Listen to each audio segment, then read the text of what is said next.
हमें ये समझना चाहिए कि जो व्यक्ति कथा को श्रवण करता है, जीवन में धारण करता है, उसी का मोल बढ़ता है, और जो व्यक्ति सुनकर इधर निकाल देता है उसका कोई मोल नहीं होता है। परीक्षित महाराज, इसलिए कथा को कभी मनोरंजन की दृष्टि से नहीं सुनना चाहिए।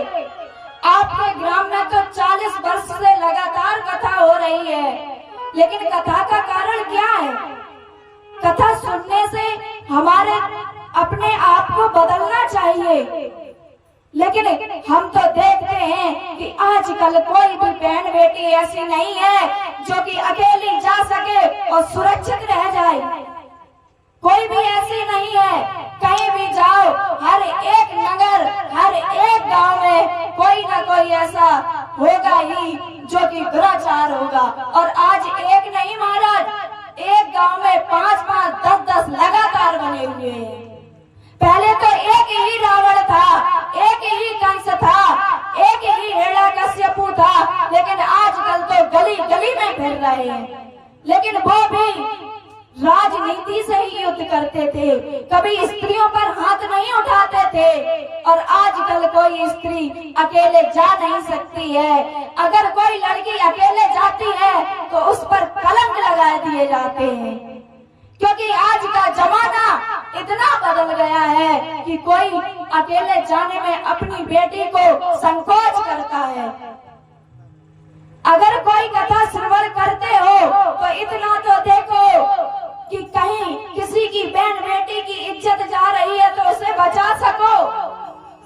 जब हमारे अंदर संस्कार हैं तो संस्कारों को निभाओ।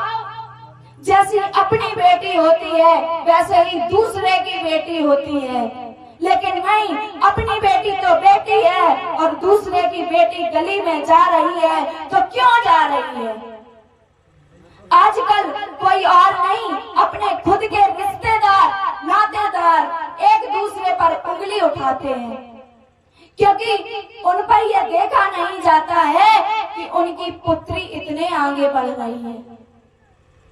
अगर कहीं किसी के साथ चली जाती है तो कोई ना कोई कलंकित कर देता है उसे, लेकिन ये तो देखिए कि वो किस प्रकार रह रही है।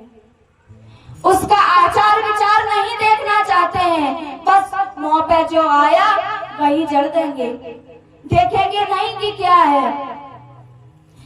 अगर सोच समझ कर चलो तो कलयुग में ही भगवान ने कहा है कि अगर कलयुग में नियम और हरि नाम के सहारे से रहोगे तो भी ही कल्याण हो जाएगा।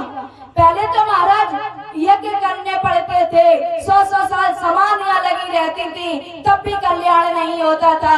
और आज केवल 1 घंटे का समय निकाल लो प्रभु के लिए और भगवान तुमसे मिलने के लिए तैयार खड़े हैं। लेकिन कोई ऐसा नहीं है जो प्रभु की तरफ जाए, क्योंकि